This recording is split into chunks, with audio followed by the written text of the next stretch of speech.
Very exciting.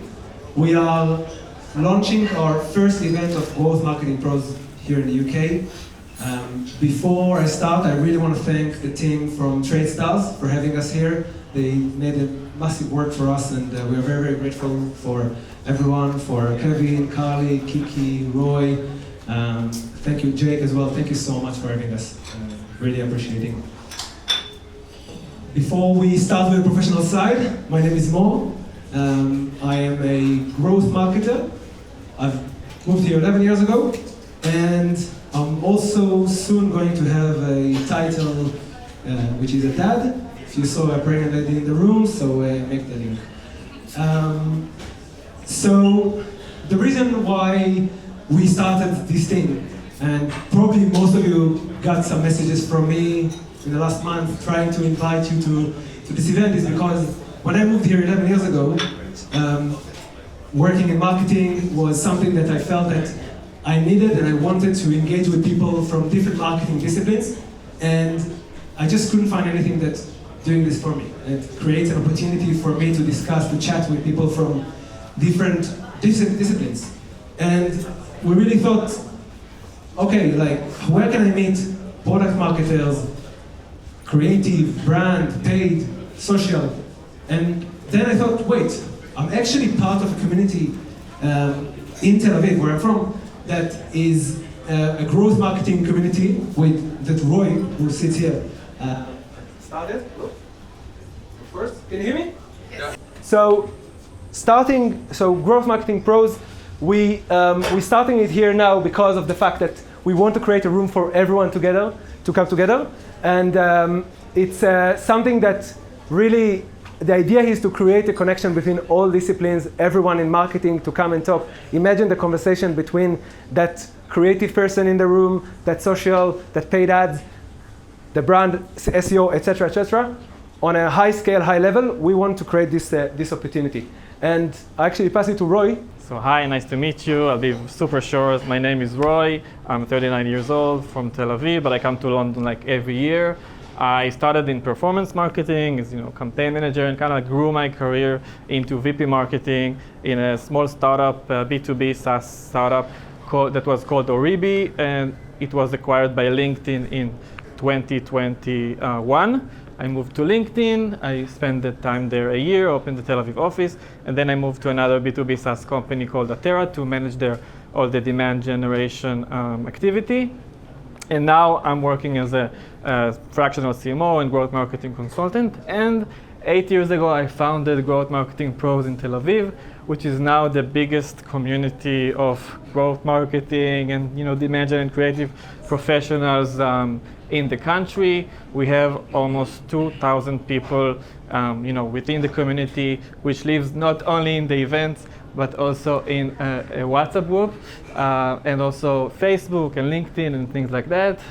It's mostly like 99% global companies and agencies, from top marketers from these kind of global companies. And the community is super engaged on WhatsApp, actually. And yes, it's a lot of people on the WhatsApp community, but they're spread around across different subgroups. So we have the user acquisition subgroup, we have the creative one, we have the vibe marketing subgroup, and the AI, like more generic AI community, and also things like field marketing professionals. So it's pretty engaged, and this is something that we are hoping to create here also.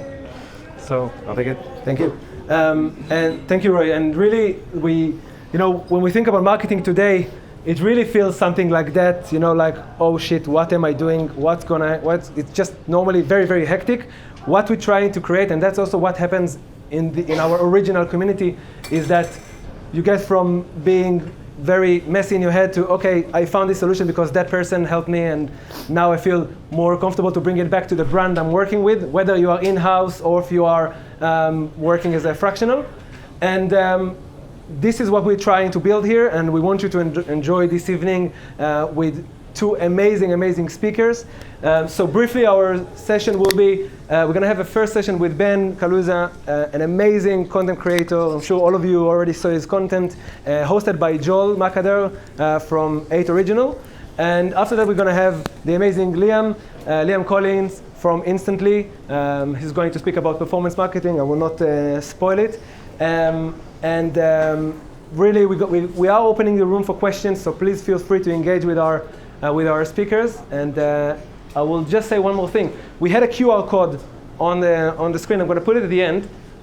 So please scan it and join the WhatsApp group. We are launching the WhatsApp group here. We are trying to build something very, very similar to the one we have in Tel Aviv, because we want people to be able to engage one with each other and create this, like, if you need help with AI and marketing, you have the right group, and if you need help with B2B, you have the right group, and you can watch and learn from your next steps in your career. That's kind of like the goal. So without further ado, we're gonna start with Tradestars that's hosting us. Kevin, thank you so much for having us again. I'm very, very grateful for that. Thank you. Firstly, welcome everyone. Before I begin, big news. You're going to be a dad, so I haven't seen your partner yet, but congratulations to you guys. So much. That's awesome, love that. Short introduction, if I may. Firstly, welcome to everyone. I know for a lot of you it might be your first time at Tradestars, and I'll be very brief in what we do. But welcome to all of you, and then to the speakers. Hello. To the speakers, it's really nice to have you here, and then just hearing the agenda. I'm looking forward to learning something new, and it's going to be a great night with everyone. To just let you know a bit about Tradestars, I'm one of the team members. We've got a few team members around here today, but we basically provide physical space to entrepreneurs and their dreams. So really to anyone looking to scale the business, has a business concept, we try to provide the physical space to that. Welcome. Throughout the evening, please do walk around Tradestars and see what we're doing here. We've got a great promotion on for basically a gift for everyone here this evening. We've got a co-working space in Studio 108, which is down the hall that way. Please go have a look there this evening. If you sign up tonight, there's 2 months free on us. Please use it. There's no commitment. What's really important about what we do at Tradestars is not just the element of providing physical business spaces, creating a community with everyone. So anyone here who's got a business, we'd love to be a part of the journey with you. And I look forward to speaking to some of you this evening, and please do reach out to our team. If you go onto the Tradestars website, there's a co-working link. Please do click on that link. I've put stickers around the building with the promo code that gives you the 2 months free, and hopefully we see you in the building soon. And enjoy the rest of the evening. Thank you. And I will say it also, if you need that code, if you want to reach out later, please reach out to me and I'll make the connection to Tradestars. We love this place, and we really want good people to enjoy it as well.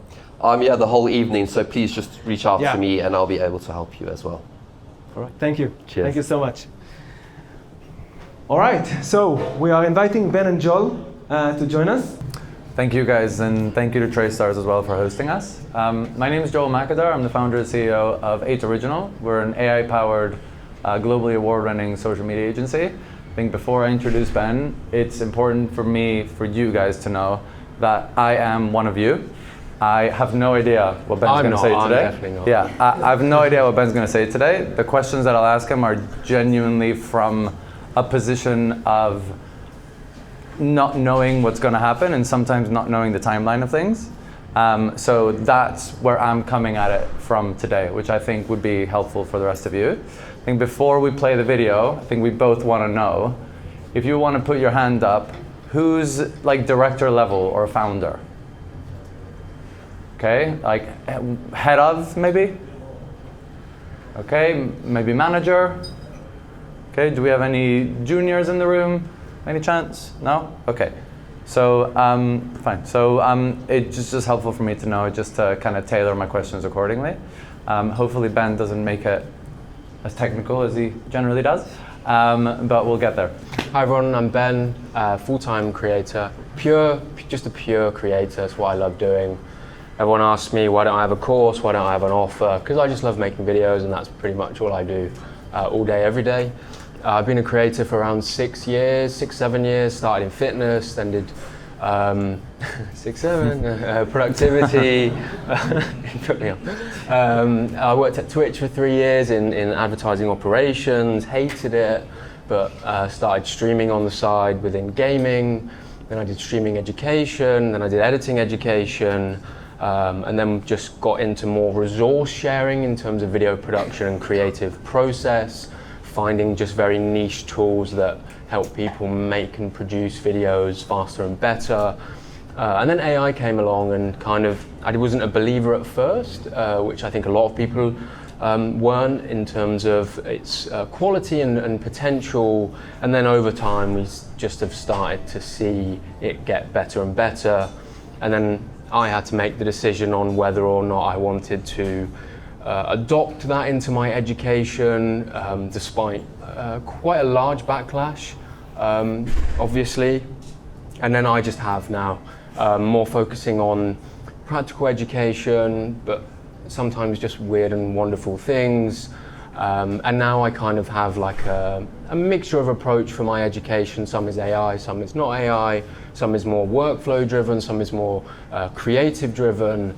And I'm just excited for where creative is going in the future, because I just think AI is personally unlocking lots of just different ways of doing things at scale, which some people like and some people don't like. So we're going to show a video of just an example of a video, typical video that I would make, just generally an educational creator, where I cover products and tutorials on how to do stuff. This video is just kind of a random idea I had in terms of the visuals, but just demonstrates how you can easily turn like images and ideas into videos quite easily. This is how you use ChatGPT to generate a character sheet like this, which is going to help your characters stay more consistent through image and video generation. So first, you obviously want to have a full body image reference to start with. You then put this into ChatGPT and use this prompt, which I'll put in the caption. It will then generate a character sheet like this, and then whenever you generate images or videos with your character in, you just upload it as an image reference. So this is a very basic example, kind of stupid with a dog, but you know, I try and have fun with my content. You know, I sit at my desk all day making videos, and just showing people like the simplicity of using like character sheets, which could be anything, and then taking the images and putting them into videos, and then I showed that I could just put myself in there as well. Let's face it, you use dogs because it's cute. Yeah. I don't know if that dog was cute, but I think yes. I think we're here to talk about AI workflows and content in general. I think what everybody wants to know is there are thousands of AI tools out there, and there are, I don't know, quite a few kind of tech brands, companies, startups, etc. here. If you were advising any one of them, where would you start? What tools would you use? Why? I think most importantly. Let's start there. I think the ecosystem of tools is drastically changing. In terms of AI tools, we're seeing lots of aggregators come up, which by definition is generally just a website that's hosting all models. You might have heard of things like Higgsfield, Artless, Magnific. These are hosting models like Google's models, lots of models coming out of China. And this is just a place with essentially a front-end UI where you can access models to generate images, like through Nano Banana, GPT Image 2.0, which is OpenAI's image model. Where would I start? I would take a subscription out to one of these. The problem is that credits are expensive, but I would say everything is in the image right now, and images are generally a bit further along than video in terms of accuracy, consistency, continuity. So you can now generate images with a prompt that are pretty good, in my opinion. You can't tell that they're not real. I would say for images, Nano Banana Pro, really good. GPT Image 2, I'm sorry if I'm just going to reel off model names here and you might think, what the fuck are these? But Nano Banana Pro is Google's model. You've got GPT Image 2.0, which is OpenAI's model.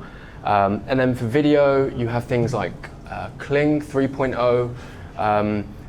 You have Cdance 2.0, which is ByteDance's model, who own TikTok, who are doing lots of stuff in the AI space. The Chinese models I find are moving very, very fast because of they don't have as many restrictions from the country and the government as to what they're allowed to train their data on. But I would just start generating images. If you have a ChatGPT subscription, you can do everything in that. And so that's where I would recommend people getting started, is just trying like simple use cases to just, I guess, show that what's possible. Like if you've got an idea of putting yourself somewhere or putting a product somewhere, it's just super easy to do. Prompting is what a lot of people are like, oh, how do I prompt? Like, do I need a mega long prompt? Personally, I just voice dictate into models what I want. So I use ChatGPT, I use Claude, I use Gemini, and usually I'm just describing the task I've got and the outcome that I want. So this is an image that I want to create, or this is an image that I want to turn into this. So here's a product photo of this. I would like you to create me an image prompt that takes this image and places it into 10 different locations with this theme, with this color scheme. Can you give me like 10 different detailed prompts? And I'm voice noting this as well still, because it's just easier than me having to write all of that out. And then I'll get all of the detailed prompts. I'll then go into my image model, generate all of them, and then I can then see which ones I like. And then just taste making as to whether, okay, here are 10, none of them are shit, but one of them I really like. Maybe I don't like it enough to use it, but I might take that and then further iterate on it. So I'll take that image and I'll put it back into my LLM that I'm using to generate the prompt and say, I like this image, but I don't like this. Can you improve this? Can you do this? Generate me a new prompt that can then make those iterations on that image and then feed that back into my image model and then go through that process again and again until you then come to an image that is exactly what you want. That's very detailed in terms of a specific use case, but that's how I operate fast and get to, my goal is to get from A to B as quick as possible and B be the exact output that I want. Can you guys hear me if I just talk like this? Is that okay? Because I've been wanting to interrupt him about 4 times. Go on. I think for the more maybe senior people in the room, yeah.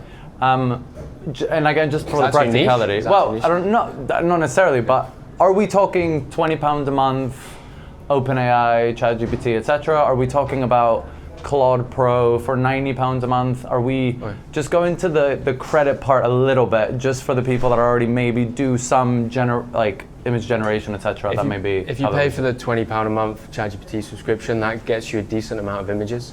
Okay. Images don't cost that much in terms of credits. Videos are where you burn through pretty much all your credits. Okay. So I would say a £20 subscription gets you a long way with images.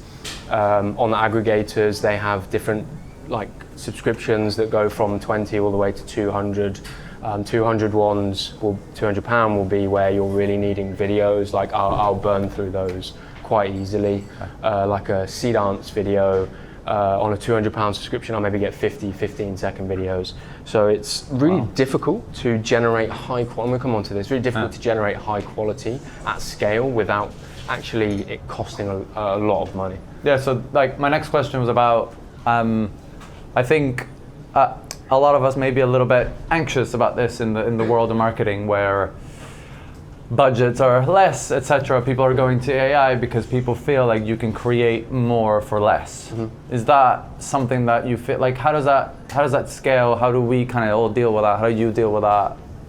There's a lot of talk about this at the moment, just because obviously now you don't have to pay for big production costs in order to have to hire a model, and have a shoot and to generate product images.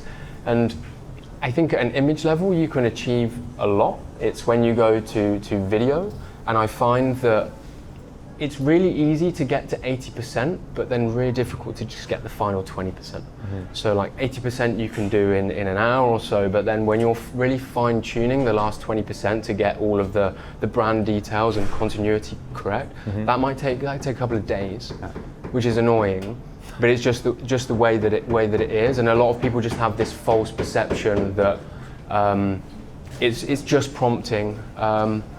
Because if it was just prompting and it would take 5 minutes, then everybody would be producing, high quality, best-in-class assets. But realistically, that's just not the case. It still requires lots of taste, actually experience using the tools, knowing which model is better at different things. I'm going to go niche again, but like certain models are better at certain things. Some are better, like GPT Image 2.0 is really good at text. I would use that for text. If I have like a poster or like a paid one asset 1x1, a model called Ideogram is really, really good at text. Ideogram 4.0 has just come out the best at text in my opinion. People don't talk about that. It's a little bit niche. You have things like you just want realism. Nano Banana Pro is very good. There's a model called Reeve. Yeah. It's very overwhelming. There's so many different models. But when you get into the depths of it, you realize different models are good at different things. Midjourney is a very good model for stylistic stuff, generating characters, more abstract stuff. And you just have to do. You just have to like kind of just dive in, start learning a little bit, and then in my case, you just get a little bit hooked on figuring out like how can I achieve what I want and what do I need to do that. Yeah, so some of the issues that we've had when we're creating kind of in-house AI sort of powered systems and operations and stuff is that you do get ridiculously hooked. Has anyone else had that? Where like you start to create something and all of a sudden it's a week later and you're still vibe coding it and you're like, no, I'm almost there, 5% more, 5% more, 5% more. And you keep going and it's never perfect. I think the kind of creating more for less aspect of it is not seen by like necessarily outside companies once you're creating it. But I think it's especially difficult, and you've talked about loads of models there, a lot of them I haven't heard before in my life. But it's how do you remain original, create original stuff when everyone's using the same models? Like, obviously, you've talked about this before, publicly, people know this information, it's not necessarily private. How do you remain original when everyone's using the same shit? I think that's the biggest question that a lot of people are asking at the moment is, it goes back to the tastemaking that I talked about earlier, and just having very good like micro creative tastemaking, like spotting details, imperfections, and building styles. How do you have taste? How do you build originality? I think you just have to do stuff for a long time.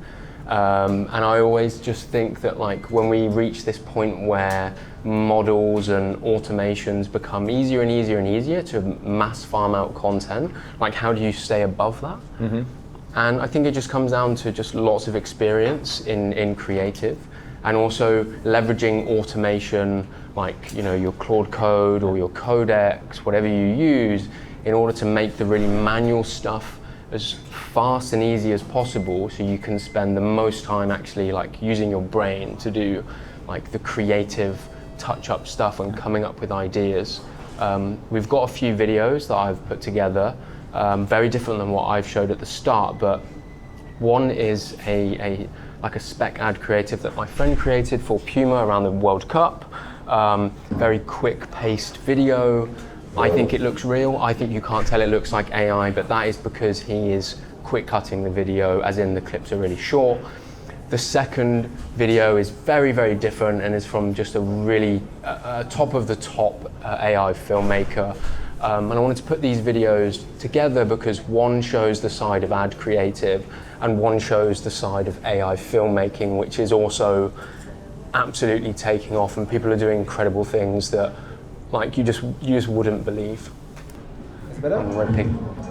Yeah, this is good. Yeah, better, yeah. So you can see these are quick cutting.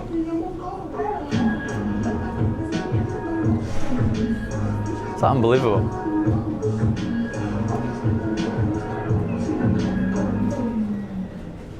So that's all AI. This is very different. Today we bury more than a brother. We bury a pillar of the dawn. A pure blood who helped carve this empire from the bones of the old world. It's bad. Let those who celebrate his fall hear this clearly. The mundane empire does not break. It answers. So two different very creatives there, but kind of showing you the potential when AI is used by people who have lots of experience in creative. Josh, the first one has lots of background in creating ad creative, and he's been doing World Cup stuff for different football teams. And Kevin comes from traditional filmmaking background, is creating like series, like dystopian sci-fi sort of stuff that is just really, really high quality. Do you, just for the people in the room that are interested, and I am genuinely, what did they use to create that? As in, are we talking like 10 different models for 10 different things? Are we talking, is it just one model being tested and tested and tested and tested until it's perfect? I don't know, I'm just interested how, because we create, like at my company, we create real world stuff. Human beings make things. That looks like a human being in general, human being. So how, do you know how they made that in terms of like the individual models they used? Yeah, both of them will be using the best models, which will be the Nano Banana Pro, GPT Image 2.0, Wow. And then video models will be Kling 3.0 or Seedance 2.0. And generally processes to make videos like that would be storyboarding, so traditional way, storyboarding, maybe in just a digital whiteboard, like Figma or whatever, generating all of the images, piecing together the storyboard, and then generating the videos. Generating the videos is really just fucking annoying because you have to do it a lot sometimes to get the right one if you have a really just high attention to detail where things are just not doing what you want them to do. But you can see in the first video where Josh's video, which was a Moroccan video ad for Puma, as I said, it's very quick cutting, so you can get away with short clips. 2-3 second short clips, in my opinion, are the best for ad creative at the moment, because in that video it creates a feeling. It creates a feeling that's associated to that country and that brand, and that is really what we're trying to create. If I broke that down frame by frame, I could probably nitpick things that weren't realistic. But the reality is, if that's being shown on social, nobody is doing that. Absolutely. And then the second one was more just to show dialogue. Dialogue is getting there. Dialogue is, when you train your ear to AI dialogue, you can hear what it sounds like. It has this like tinny sound to it. But ElevenLabs is one of the best AI voice models. Have a good base here in London. Great company, great brand. But yeah, voice is nearly there, and I find voice is, if anyone's tried to use AI avatars and influencers, the voice usually makes them feel more fake because we're kind of seeing with our ears.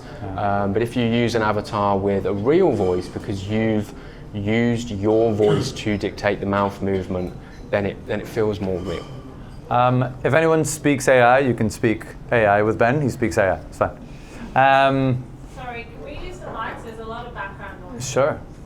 I'm not making the same joke though, because I just didn't land. You talked about Puma, you talked about ElevenLabs, etc. For especially the people here that hire creators that use AI, etc. What are brands getting wrong, in your opinion, nowadays? Yeah, so I think we're moving from creative to distribution now amongst influencers, which is kind of the realm that I sit in. It's challenging. The influencer marketing space is slowly getting, I guess, more heavily used by brands. What are brands getting wrong? Picking the wrong influencers, using agencies that don't know what they're doing, lots of those. The problem we've got now is that, well, it's not a problem, it's a good problem to have, is that there are now more influencers, which means there are more influencers in very specific sub-niches of sub-niches when it comes to product categories. So just talking from experience within the AI space, I am more of an image and video model influencer, but you might have influencers that are more vibe coding. You might have ones that just do image. You might have ones that just do video. And this is applied across all of tech, and also the same can be said within marketing influencers where they only focus on one specific thing. The problem is that a lot of companies, a lot of influencer agencies see me as tech, and they broadly categorize me as tech, and they come to me and say, hey Ben, promote our website builder. And I'm like, I don't make videos on website builders, but if you pay me loads of money, then I might say yes, right? But I won't, because of the position that I'm in, and I have offers from brands that I want to work with, but there are lots of influencers that would happily take that money, and the video performs shit, and they say, thank you very much, I don't care about working with you again because you're not the company that I really care about. And lots of money is being wasted there. I'm always an advocate of using creators to help inform which creators to use. Not many companies want to do this. Influencer agencies don't want to do this because I think it will just hurt their ego in terms of like them not knowing what they're doing. Yeah. But if you brought like a creator that you could take a creator that you have a partnership or a relationship with that you trust, they are your key creator that you know is absolutely dialed into what the niche of your product and brand, and bring them in and ask them what other influencers to use, because they will have a good understanding of the other influencers within their sub-niche that also create content like them. And they'll understand the nuances between a creator that creates, like for example me, like I will do 90% software and I'll do 10% tech hardware, so like making videos on microphones, cameras. I would not be the best influencer for creating content for cameras because that's not the content I create. But very difficult for you to know that. But another creator would know that because they'd consume my content and know, well, Ben is actually mainly a software creator. Right. And so that's the thing I think brands are getting wrong a lot, is just not using the right influencers, not getting them to create the right creative. We're over this phase of like, having this really strict brief and they've got to do that. Like creators are now allowed to create whatever they want for brands generally. Like brands understand that now. It's just picking the right ones. It's hard. It's very hard. Money's being wasted. Okay, so you've talked about what brands are doing wrong. In your experience, maybe you can talk about a brand maybe you've worked with. What do you think, who's the best partner for you? So if one of these guys was to come to you and hire you, or another creator within this space, what would be the best interaction between the two of you? How would it work in your experience? The best brands for me are just brands that I'm actually using. So brands that I'm an advocate of, like Adobe. I've used Adobe products for a long time, worked with them for a long time. Anthropic, using Claude, because I'm actually using the tool, so anything that I make a video about them is pretty genuine and I can be authentic with my content. Perfect partnership is really just working with me to figure out what the perfect partnership is, rather than going, hey, we've come up with this campaign and these are the deliverables that we want, here you go, what's your price? I say, well, if you want my feedback, that campaign is shit, it's not going to work, but I think it will work if you do this and we actually do these deliverables. A lot of brands are not open to being criticized about their strategy, when actually creators are very much in a good position to criticize strategy, because I work with brands all the time. So again, it goes back to the point of not only letting a creator help you find influencers, but also letting a creator help you with what could be the best fit for the creative and the deliverables, whether it's a reel or a TikTok or a YouTube video, whether it's UGC. I think UGC is still super undertapped. You'll get a lot more bang for your buck with UGC because you don't have to pay really high premium UGC rate. So for me, if you want a video on my page, you have to pay a lot of money. If you want a video where it doesn't go on my page, what's happening? If you want a video that doesn't go on my page, I charge less and then I'll just charge for usage rights. If I were a brand and I wanted to get creator content, I would go and find creators that are small, fit the right demographic, they're good on camera, like their video production meets the aesthetic and style of what your brand wants, and I would use them for UGC and then put them in run paid ads and pick maybe 10 creators. By small, I would say probably under 10,000 followers. You could go up to 50,000 followers, but what happens is as creators get bigger, they realize they can charge more because they're learning the game. Every creator starts from here and they charge $200, $500, $1,000, and then it can go all the way up to 10, 20, 30K. So you really want to take advantage of the smaller creators that have just started, quite happy to do UGC, can make great videos, can be good at editing, have good on-camera presence, and can deliver the script and video that your brand wants to meet your style and aesthetic and message of your brand. Okay, so I've been warned about time already. I do have one more question. If you want to answer it as succinctly as possible. Yeah. You won't be able to answer it succinctly, but I'll ask you anyway. Fast forward us 3 years, what happens? Just when they're in everything. Yeah, well, you know. I think about this question a lot. I think it's a very philosophical question. I think the world is changing drastically. I think it's exciting but also daunting. I think this is one of the biggest pivotal points in humankind, in my opinion, because we're It's worrying, man. we're racing. All the big tech companies are racing to AGI, artificial general intelligence, which is essentially having AI agents that can operate. They can do everything a human can do and better at scale. Like, there's none of this like asking them to do a certain job and them doing it wrong. No, they're doing it 10 times way better than you, and then you have those on tap.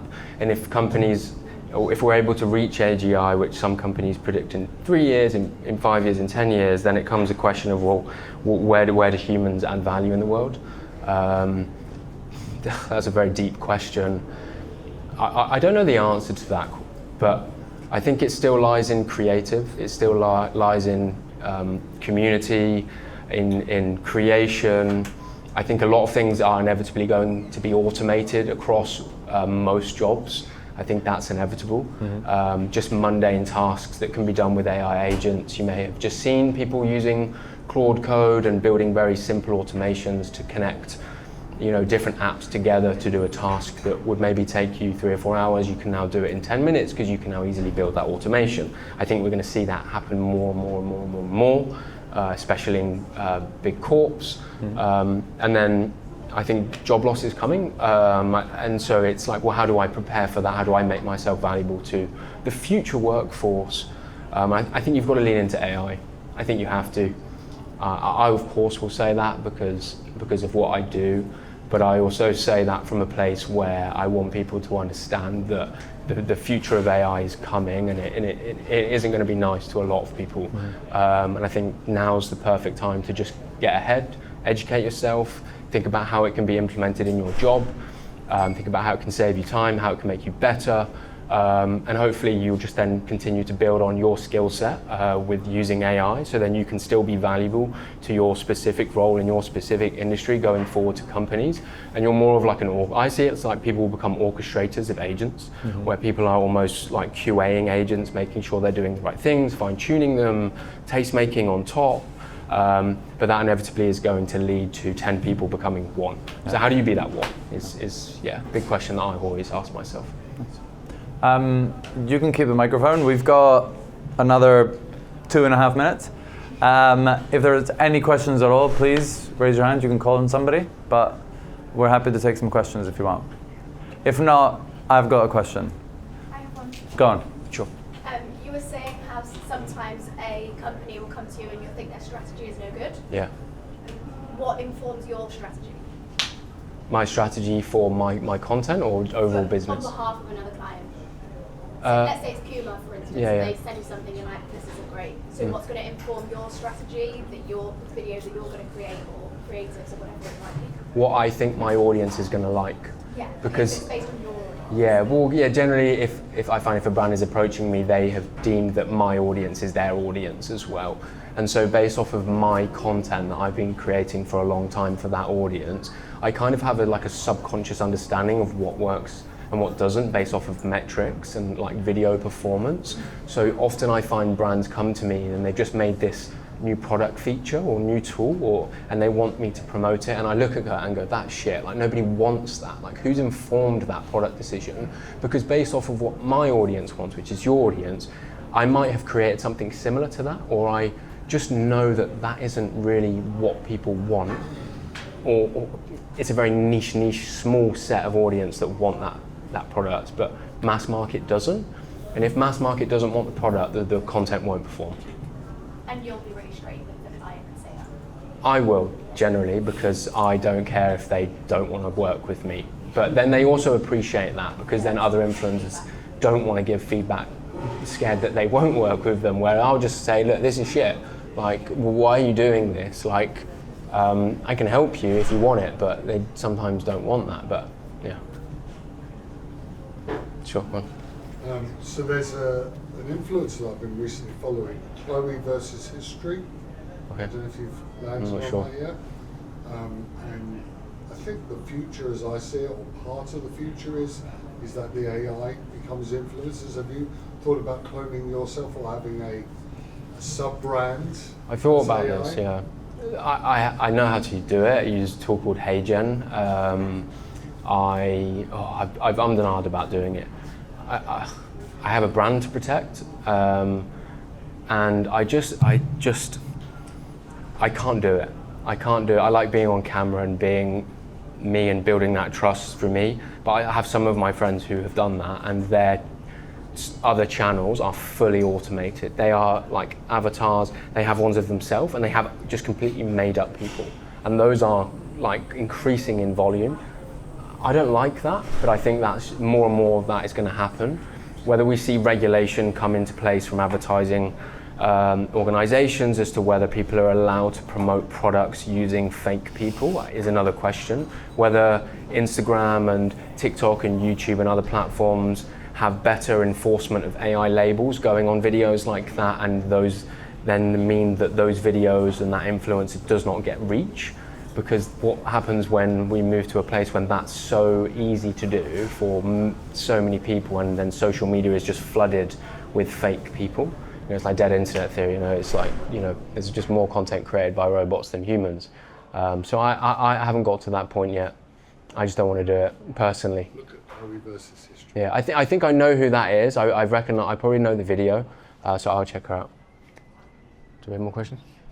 So sorry, we don't have time for more questions, but I think Ben's sticking around. I'll be around, so if you have Please any come grab me questions, for questions. It's fine, yeah. And yeah, that's it for us. Thank you. Thank you so much, Ben and Joel. Really, really interesting conversation. We are moving to the next session with Leon from Instantly. So I just said Leon is the head of performance at Instantly. Led also performance marketing at Cognism. He will share more about himself now, but really what we're trying to create here is basically the other side of content from the paid ads and performance marketing side, and basically create, like, giving just another angle on how we're using content and how we amplify content and how we can test it. So thank you so much, Leon. Thanks, guys. Really cool speech, by the way. I even learned a lot from you guys during that, so super, super interesting. Is it? 1 second, there you go. So a bit about me. So when I started out my career, I was doing digital marketing at Mediacom, worked up the ladder in the digital marketing agency world, headed up the business group for the largest retail hub in the country, managed paid social, paid search, all of the old channels, display, programmatic, for some key massive clients in the UK.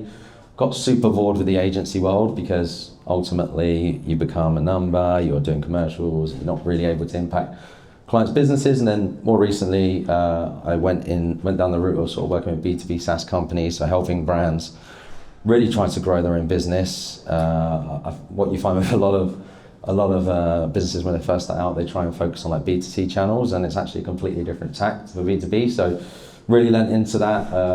I've been very lucky or very good at my job because I've managed to partner with 3 of the fastest growing companies in Europe. And at the moment I work with Instantly. So for those of you that don't know Instantly, and I think based on the question earlier, it's probably quite relevant for you guys, but Instantly is it's an outbound tool. It's a very crowded market. Again, I used to work at Cognism, so I'm very familiar with the space. I've been in the go-to-market space for about 4.5, 5 years. The key differentiation for Instantly is it is designed to support founders or small businesses. We're really going after the SMB market, and actually they're an AI first company. Because they are so young, they're able to be more lean and work faster. The platform is entirely powered by AI agents, so they have a 450 million database of triple verified B2B contacts. You literally go to the website. If you have your own site, you can type in your domain and it will build your ICP and it will prospect for you, right? And then ultimately in the dashboard, you just get meetings booked. But there's tons of cool stuff that it can do. The QR code here, that's actually based on an analysis I did, which is here. So another thing that interests a lot of people at the moment is the thought leader ads in LinkedIn, how you can become your own creator, because obviously thought leader ads is very minimal cost to start doing your own advertising, building your own organic social presence. I've done quite a bit of it in paid, so typical performance marketer, rather than just sort of serving ads, we started to look at how we can start to tailor the creatives And it's interesting because it's kind of conflicts with what Ben was saying, because we went away from the brief and now we started to come back to the brief. But I'll get into that in a little bit more detail. But yeah, if you're interested in the study, like I said, it's one of the most comprehensive of its kind, 2,500 paid promoted thought leader ads. So they've already been pre-qualified, put out to market, mass volume. And within it, it teaches you things like how to write the best hook, how to structure your thought leader ads, literally the type of content to say. There's some templates that you can use. We use it, and actually our creators have got a million times better at creating content. So yeah, cool. So I kind of start with the old way, right? So in B2B for many years, there's been this playbook that absolutely everybody has rinsed and repeated. On the your left-hand side, you get a target account list, or you use LinkedIn's native targeting. You split your campaigns by certain variables, whether it's a region, a company size, an industry that you're most aligned to, and the persona that you most want to get in front of, whether it be founders, chief transformation officers, whatever that is, right?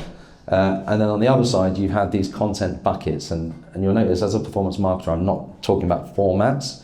I think one of the problems with performance marketers is, I am a performance marketer, we often get obsessed with the format. Oh, we need a video ad, or we need this ad. Actually, and this is where I do agree with Ben, content can be transient, right? If it's really good content, then actually it can appeal to your audience because you demonstrate that you can add value to them. And actually the buckets and the formats, the buckets are more important than the formats, sorry. And my job as a performance marketer is really to get the most from your budget, right? And to get to win as much attention as possible so that you can put your content in front of the right people and then grow your own brand. The old school way of doing content, more often than not, which we all defaulted to in B2B, was we focused on what I call content ads. So content ads is where you'd kind of bucket all of your brand ads, assets, anything that's really connecting your brand to the category that you're in, anything that's kind of entertaining, that makes you front of mind. There is an old school thought that lead gen ads would outperform because they look good on spreadsheets, but actually in a demand gen motion, you find that content ads perform better because conversion rates are higher and actually you generally get better quality. But this has been ripped up. This playbook has actually changed. So what we're seeing now is that the need for great content still exists, but how people are consuming it has completely changed. And this actually started to evolve around 2.5, 3 years ago. For those of you who know Cognism are like a really well-known brand in the UK. They're one of the best at demand generation, and they really, really leaned heavily into content. And like that was our play, right? But then came the emergence of thought leader ads, where the onus went from the brand onto the individual. And the way that content became distributed was actually through people, right? And you can see a content ad on the side. We're actually selling the same value there. You've got a standard static image ad on the left, and then you've actually got a thought leader ad on the right. That's a paid promotion. Similar to what Ben was saying, we tapped into one of our affiliates, and we tapped into his network, and we allowed him to promote the content for us. Which one do you think performed better?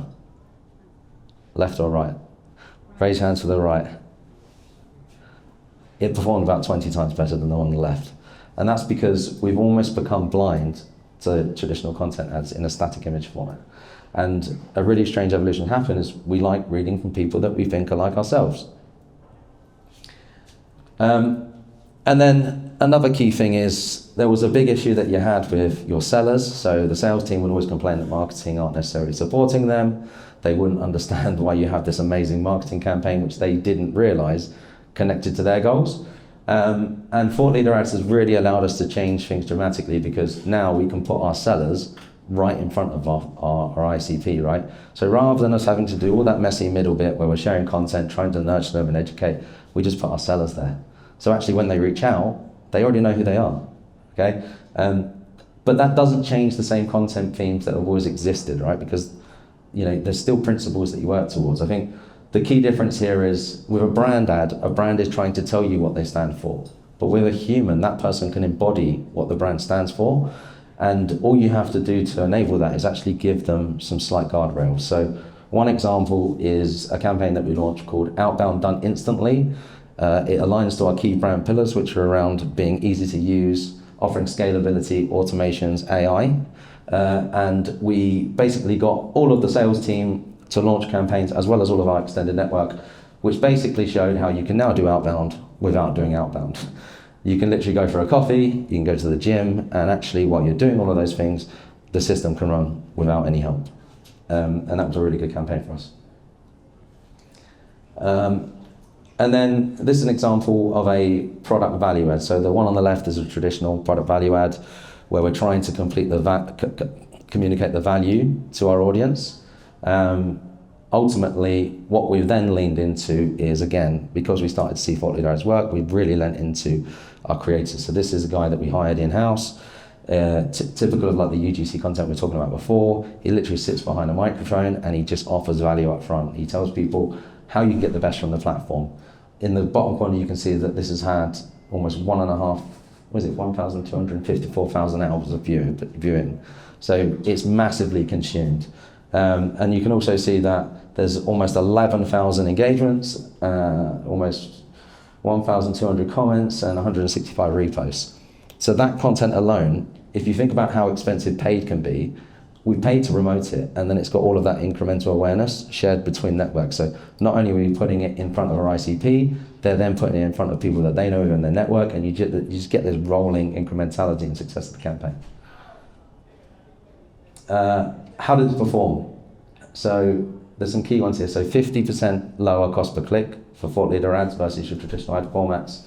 Almost 100% click-through rate improvement, meaning that people are seeing the ad. I will say that click-through rate is measured by clicks, where people click to expand the actual text, so it's a little bit misleading, but the key one for us is the engagement rate, 121% improvement, dwell times up 36%, and actually this is the most important metric that I use when assessing our ads performance. Cost per influence deal, right, it came down 60% compared to all other ad formats. And that's because it gets in front of everybody, it's believable, it's authentic, and actually people relate to people. So we're really putting the power of our content strategy back into the hands of individuals. And I think another crucial thing here is I've included the engagement metrics at the bottom again, but the problem with a static image ad is we're asking people to take us as credible. We're saying, look, we've got 30,000 people that trust us. Whereas when we use a thought leader ad, we're letting somebody else tell everybody that you can trust us from their lived experiences. And that carries a lot more weight than actually us saying it ourselves in an ad. Just building on it one more time. So you'll see here as well that we use a range of different creators across our network. When we historically used to talk about why we're good and we put all these brand logos and show who our customers are, what we do now is we actually incentivize our customers. So we give them extra credit utilization on the platform. We give them promotion of their own brands. So the guy in this ad, Will, obviously he wants to grow his business as well as a founder. So by promoting his post through paid, he's getting additional awareness, showing that he can use the platform, but equally so, we're seeing results that people can believe, right? And what you find is that it becomes a mutually exclusive relationship where it benefits one another, right? The real stats, he's really growing and we're really growing. So how did it perform again? 64% cost per click reduction, 100% click-through rate improvement, a 230% engagement rate improvement, which is massive, right? 50% improvement in dwell time, and then again 60% reduction in cost per influence deal. That number is pretty consistent across all of our thought leader ads. And the reason I keep emphasizing this point is my job as a performance marketer is I'm KPI'd on, here's your budget, how do I get the most from it? And you can see from all of these metrics that if I'm able to reach an audience for significantly less, get more attention and get better engagement, then that's the way I'm going to go down that route. So, but one thing I will say is it's crucial that you take your content team on board with you, because it doesn't mean that you don't promote the same content that you did before, but you make sure that they're on board and create content for the new format. Kind of went full circle there. Said I don't like to talk about formats and then kind of did it. So what does that mean for TLAs? So TLAs being thought leader ads. Back in my days at Cognism, when it was a format that first came out, advertisers were spending about 5% of their budget. Brands that are at the top of the game are now spending 80% of their budget on this format. So static image ads, video ads, they're not being seen in the normal formats, but they're being carried over to this thought leader ad format, right? And what you find actually is that a scrappy post that somebody's done on their LinkedIn or on Instagram or wherever tends to outperform a polished brand post with a link to the content. So why do thought leader ads outperform every traditional LinkedIn ad format? One, somebody who promotes it has already gained organic traction. So before you even choose to put spend behind it, because obviously you want to make sure that your spend's going to return, you qualify it, right? You already take the posts that have been proven to work. You borrow the creator's credibility because they have their existing network, because also they are a founder or they're an expert in their field. It immediately carries weight. So if I took an engineer's post, a go-to-market engineer's post, talking about how great Instantly is by connecting to an MCP or to Clay, and then I put it in front of other go-to-market engineers, they're going to trust it because of the guy's title, because of his credibility. Guaranteed content consumption by your ICP, so we can literally select who your target accounts are, and we can guarantee that that ad serves to them, right? Organically, you're going to have to keep posting and build up your following over time, but in paid, we can take that ad and we can scale it to everybody that's in your ICP. And then the key one here, and this is, as a performance marketer, what I get hung up on a lot, is where is the cheapest route to winning more attention from your ICP? So LinkedIn, Google, Facebook, all of the platforms are designed to reward certain performance metrics, and particularly for LinkedIn, it is the high engagement rate and the low CPCs. Same for all of your traditional VC channels. So if you have a format or if you have a piece of content that is actually rewarding you, it's doing really well, and you're getting lots of growth through those metrics, then you spend more there, and that happens naturally over time. And again, ads don't feel like ads. So what we're seeing is that these kind of ad formats, because they're genuine, you don't even notice that they say promoted in them.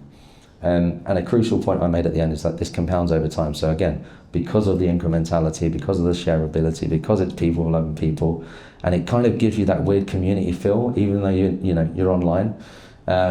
When you meet people, it's not a hard sale anymore because you already know one another. So what do the metrics say? So in terms of average CPC, so for every $1 you spend, the thought leader ad format can basically get you 10 times as much traffic. In terms of our cost per engagement, it's about 5 times that for every $1 you spend compared to traditional formats. The click-through rate is about 12% higher. Engagement rate is significantly up, right? So about 11% higher. And then dwell time is around 1.6 times higher. So I think in terms of just the platform metrics and how it's kind of paying back to you, it's a no-brainer. You should be directing your content strategy towards these formats because they can just extend your budget even further. But in all honesty, I don't really care about these metrics. We just use them to kind of steer the strategy. This slide's really the one that matters most. So there is a red metric there, and one of the issues with thought leader posts, particularly in LinkedIn, is the platforms don't want you to be directed off-site. So they strip your UTMs, they make it really, really difficult to drive somebody through to a landing page. But what we're doing right now is, you can see initially that number was $222, we've got it down to $78. More recently, we've got it down to about $12, and that's because we're now changing the way that we tag people in posts, we're now changing the way that we build the UTMs. LinkedIn's tried to stop us from doing this as well with their URL shortener. So if you put a URL, if it's over 25 characters, it automatically shortens it and then strips your UTMs, but ultimately there are ways around it. Your cost per company reach, so this is one of the most important metrics for me. I want to make sure that if I'm trying to grow a brand, particularly Instantly in this case, then actually how do I do that? Really simple. If you want to grow your brand, you need to reach more people, right? So we track cost per company reach, and you can see that it's 2 times the amount of companies reached per $1 spent. Cost per company engaged, again, it's about 8 times higher. So the people that are engaging with your content, they're engaging significantly more. And then in terms of influence revenue, so almost 6.5 deals are now basically influenced by this format. And then in terms of cost per influence deal, I did add some comparisons there, and it's about 50% lower than a traditional product value ad. That doesn't mean to say we're not promoting product value ads, we still are, we're just using a different format, a different vessel to get there. And then compared to your normal content ads, again, same situation. We're just doing the same content strategy, but we're just using the cheapest route to distribute it. And it was a really cool point actually, I hadn't planned this, but when Ben was talking about AI, so something that we do it instantly is we use Fibbler. So Fibbler allows you to track influence pipeline, engagements, cost per metrics, right?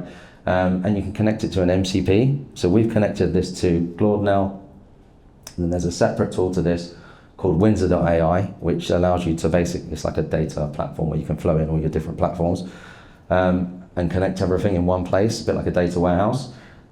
Previously, you used to have to spend ages to build dashboards, but now you can connect Windsor to Claude to Fibler, and you can just talk to Claude now, and it would just tell you any causation across any of your metrics. Again, Fibler is very, very low cost, tailored towards SMBs. So something that we're doing at the moment is just connecting Fibler, Claude, Instantly, and all our other tools, talking to it, and then getting lots of really good insights, and also at least a better budget utilization.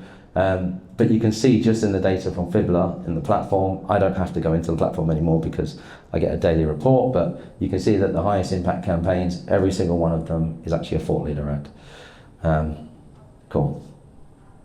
I've added some thought leader ad benchmarks. I won't spend any time on this because England kick off soon, but you can follow up on it. I think one of the crucial points here is actually the organic to paid flywheel. So the process is simple, right? Somebody posts, you see if it gets traction. We generally say if it performs, at least 50% above the benchmark of your normal post within the first 48 hours, then it qualifies to be a paid promotion.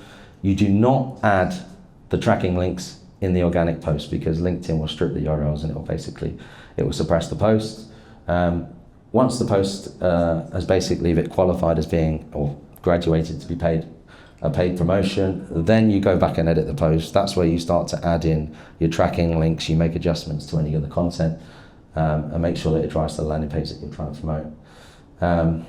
Cool, and then, all good.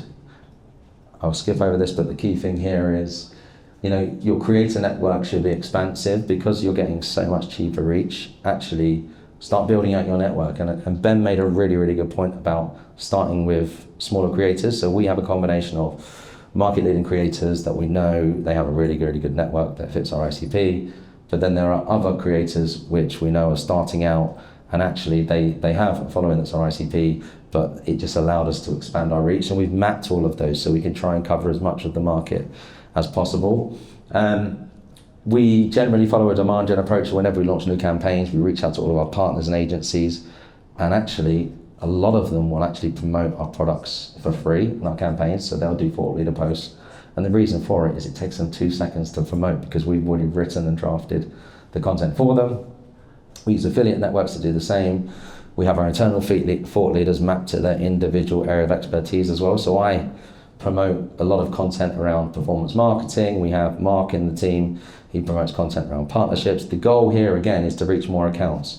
So if we have more people touching base in different areas of their expertise, alongside the paid promotion going to the ICP, it allows us to reach more accounts, and then that way Instantly is front of mind at all times. I don't know if any of you guys have used LinkedIn Campaign Manager. Anyone here? No? But there's a really frustrating tool in it called the Partnership tab. Basically, we set up a social listening tool across all channels where we can automate the social listening. And so now we have a Slack notification daily. Whenever anybody mentions our brand, we automatically pick it up. And then within 48 hours, we're taking the posts that qualifying, then putting them back out into the wild. Cool. A few tips here. I kind of touched on it earlier. Before you promote a post, don't put a link in it because it will be suppressed. For paid promotion, make sure you tag the company page. That's actually outdated now, literally from a couple of days ago. And the reason for that is you don't get tracking again, so we've completely moved away from that. But add a trackable UTM link and then refine any copy so that it makes sure that it tailors to your audience's needs. And again, this is real life feedback, right? So one of the key things and key reasons why we use thought leader ads is this is our customers, this is people in the wild talking about our products. And going back to Ben's point about content, we've actually found that when people put content out, we've been able to get feedback from our actual audience through commenting. And we've now taken that and we distill a brief and then we give that back to the creators. So initially what we found is we went really broad. We kind of said, do whatever you want, right? We're not really sure how this is going to work. But in the 2.5 years that I've been running thought leader ads, that's now gone back the other way. And we found that there are key topics or key themes that appear. And we're now pushing those insights back up to the brand, right, and using that for positioning. So the brief went really loose, and now it's going a bit more defined. And then I think one of the cool things here, again, talking about MCPs and any kind of signals or integrations you can leverage. So any channel you're live with now, there's never been an easier point in time where you can actually start to connect different channels. So depending on the platform you're using, what we do now is we connect either for an MCP or for a Zapier connection. And where we see a signal from someone that fits our ICP, we enrich that in the list that we have in the back end, and then we orchestrate either email marketing to them, outbound, and it just makes the dollars you spend go much further. If you've ever had the problem of securing internal buy-in, which is probably one of the biggest frustrations, I don't really understand this.